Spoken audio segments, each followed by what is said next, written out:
Laserbeak, Ravage, prepare for battle. Operation Warfare.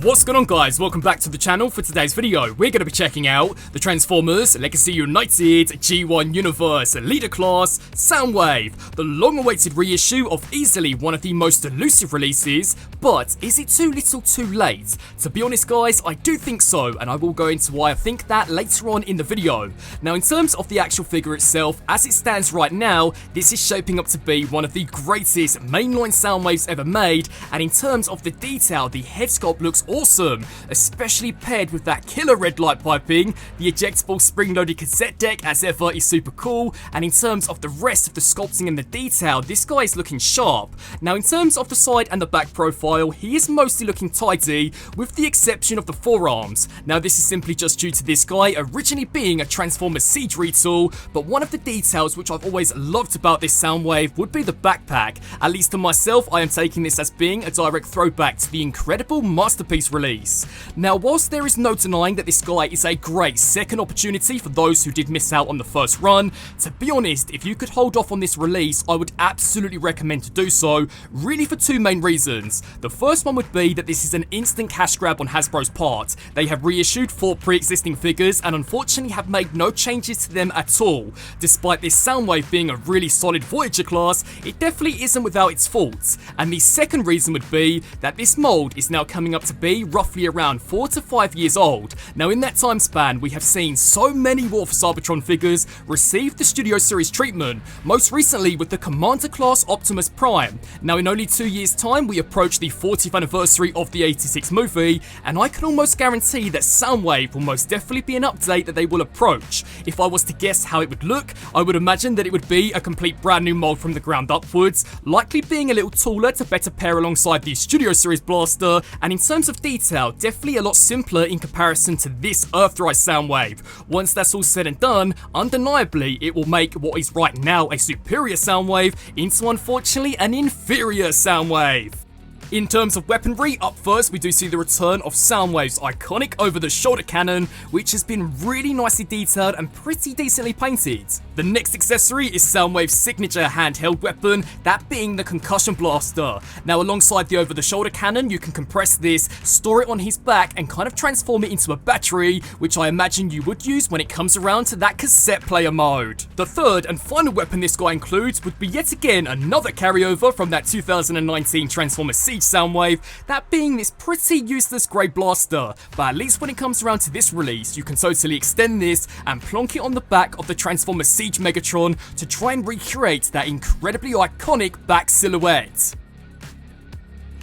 Initiating Operation Posability. To begin with, the head is on a ball joint, so this will look up, it will look down, surprisingly can tilt side to side to a pretty decent range, as well as spin all the way around. The shoulders have no issues in kicking forwards, in kicking backwards, as well as kicking there out to the side. The bicep can spin all the way around, and due to this guy still retaining the Transformer Siege forearms, he is packing double jointed elbows, which to be fair allow for a pretty dynamic range. Now, unfortunately, this guy does not include any form of wrist rotation, but due to transformation, the fist has no issues in moving inwards, meaning that he should have no problems in ejecting his own cassette deck. Once Soundwave then pulls off the T-pose, the waist can spin with no issues at all, and due to the skirt being multi-segmented, this guy should have no problem in totally pulling off the splits. The hips can then kick outwards to a supreme range, the thigh can spin all the way around, and the knee can then bend to 90, and then last but by no means least, as we turn here to the ankle joint, this can bend inwards to a slight degree, although to be honest, I do wish that it was a little more dynamic. But as I'm sure you guys all know by now, to see whether or not this Soundwave is superior or inferior, the time has now come for us to put him through the pose test.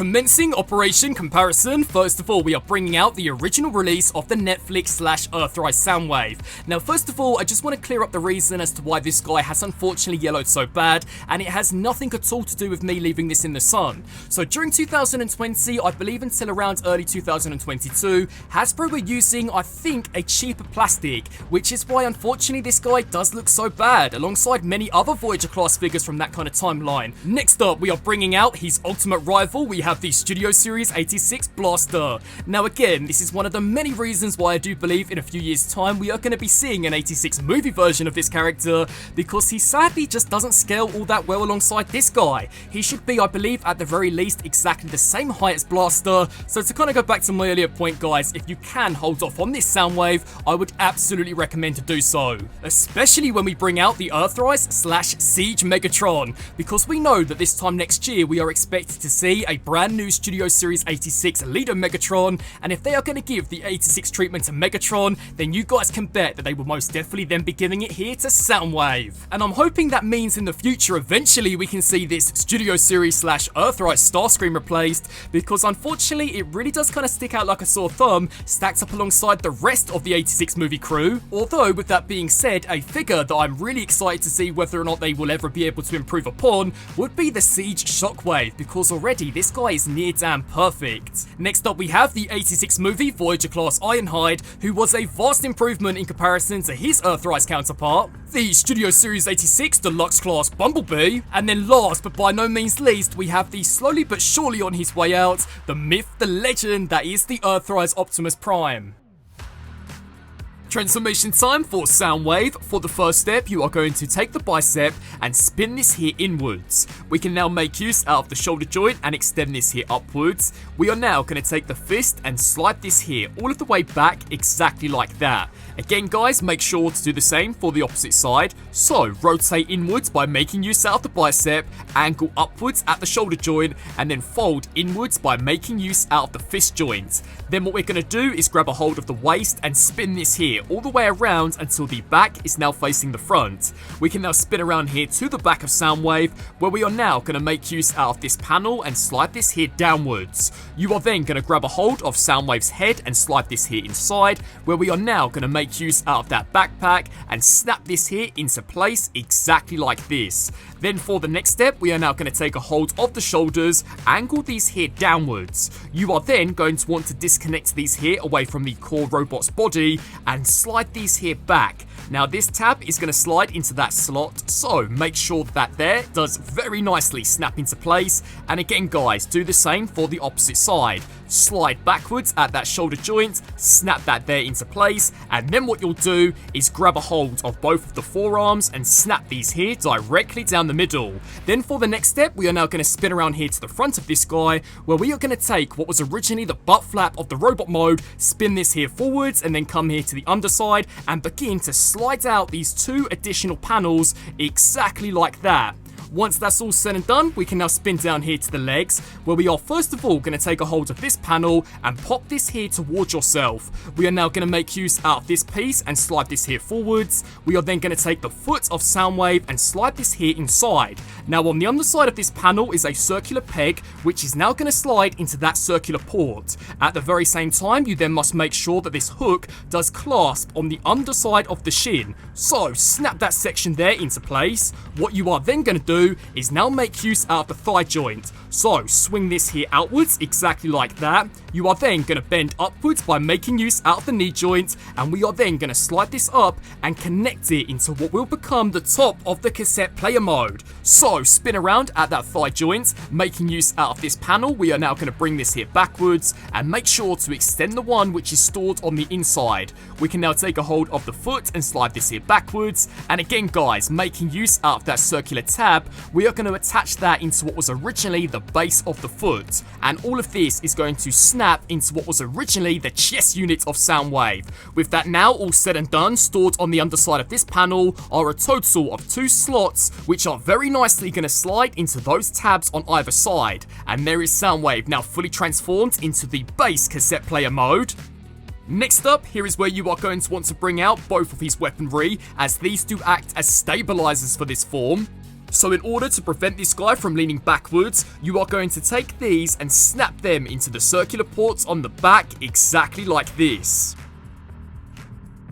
Blasting his way onto the battlefield, now we have Soundwave fully transformed into his iconic cassette player mode. Now to be honest guys, when this was originally released way back during 2020, I thought this was the best thing since sliced bread. Although since then we've had incredible releases such as the Studio Series Blaster. Now I've got to be real with you guys, I think between the two alt modes, Blaster absolutely puts to bed Soundwave's cassette mode, because whilst from the front it looks decent, the second that you spin it here to the side and especially the back, that illusion is very quickly lost. In all honesty, this does kind of come across as being a hot mess and is yet again another of the many reasons why I most definitely think they are going to revisit this character in the future, because I just know they can do so much better when it comes down to engineering, much like we have been seeing again from some of those more recent Studio Series updates. But with that being said, from the front I think the sculpting and the painting looks really nice, especially as we check out this ejectable cassette deck. Some of those internal details are looking super sharp, but in order to truly max out Soundwave's cassette player mode, we now need to bring out some actual cassettes. In terms of some comparisons here for the alt mode, first of all we are bringing out that original Earthrise / Netflix Soundwave, which crikey looks even worse in this form than it did in robot mode, because that yellow plastic, to be honest guys, is looking straight up nasty. And then next up here we have the Studio Series 86 Blaster. So to kind of go back to my earlier point, considering that this guy looks so great in his boombox mode, I'm almost certain that if Hasbro were to reapproach Soundwave again in the future, which I'm pretty certain they will, I am hoping that his cassette player mode will be almost as good looking as what we have here from Blaster. Now, some of you guys may be wondering that Soundwave himself is only a mere Voyager class, so how exactly have Hasbro gone about in justifying that leader class price point? Well, in true Hasbro fashion, they have included an additional 3 repaints, although to be honest, one may just be the biggest selling point of this set entirely, and that would be, finally, a mainline return for Buzzsaw, the only one of Soundwave's minions who I don't believe saw an original release during the War for Cybertron lineup. Next up, we do see the return of the Transformers Siege Ravage. Now to be honest guys, out of the 3 minions included in this set, this was the character that I was hoping the most would finally receive the Studio Series 86 core class treatment, because I really do think him to be the weakest out of the bunch. But at least when it does come down here to the cassette mode, the details are actually kind of sharp, and if anything, that metallic silver paint is a great throwback to the silver foil that was seen on the original G1 toy. Which, speaking of, the third and final minion included would be Rumble, who I do believe is directly inspired by the OG G1 toy Buzzsaw. This is a great inclusion because I do believe this guy is now almost as elusive as the Earthrise Soundwave himself, and when it does come down to the cassette mode, easily is the strongest looking out of the bunch. This guy looks wicked. The only downside would be that unlike both Buzzsaw and Ravage, this guy really doesn't integrate all that well into Soundwave's chest, which yet again leads me to believe that maybe he will pair better alongside the inevitable 86 movie Soundwave.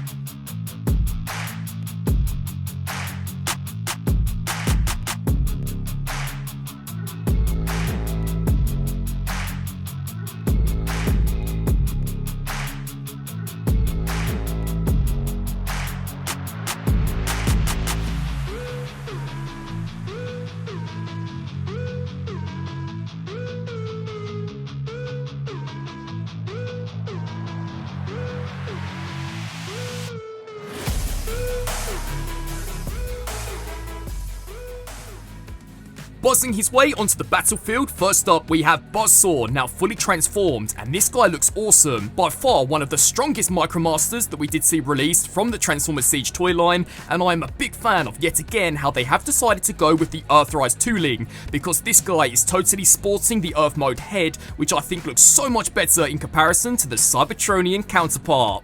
Leaping onto the battlefield, now we have Ravage fully transformed into his beast mode. Now to kind of go back to my earlier point, I do unfortunately think this guy is the weakest out of the bunch, and in the future I'm definitely hoping that he too receives the Studio Series treatment, because the Bumblebee movie Ravage was so damn good when it came down to beast mode. I'm almost certain that at this point they could do so much better when it comes down to this design. Rumbling his way onto the battlefield, now we have Rumble fully transformed into his robot mode. Now considering that originally he was based off the Studio Series 86 version, when it does come down to robot mode, this guy's looking incredibly close to the original character model, and to be honest with you, the colour scheme actually looks so much better in person than I was expecting. Still not as good as the original version, but yet again guys, if you weren't able to pick up the original release, then this is a pretty sweet second opportunity in owning what has to be one of the strongest core class releases to date.